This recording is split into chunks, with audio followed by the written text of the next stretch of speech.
We now begin the final component, which is the wheel. For the wheel you will need a square piece of mahogany, the blue template, pencil and a ruler to begin with. Marking the wheel is going to be the same as before.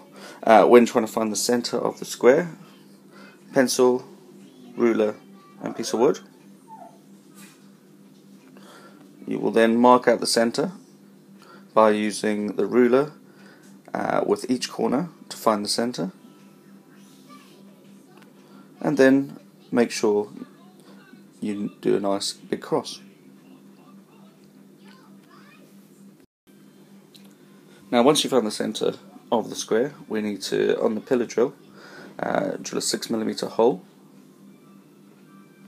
We will then place it onto the circle jig and then turn the piece of mahogany around, as I'll show you in the demonstration.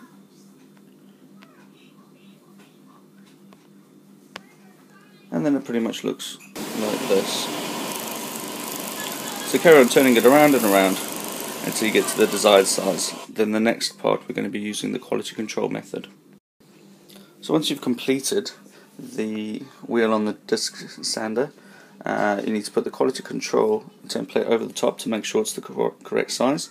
We're then also going to use that to mark where we're going to put the 20mm hole using the Forstner bit. This will allow the gumballs to pass through.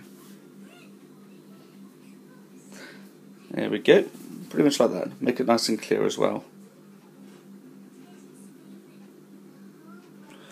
And then once we've done that, same again, we put the wheel onto the pillar drill, make sure your work is clamped firmly down, and then we make a hole using the Forstner drill bit. Now that's the work pretty much all completed. Now we just need to do final assembly, which will be in the next video.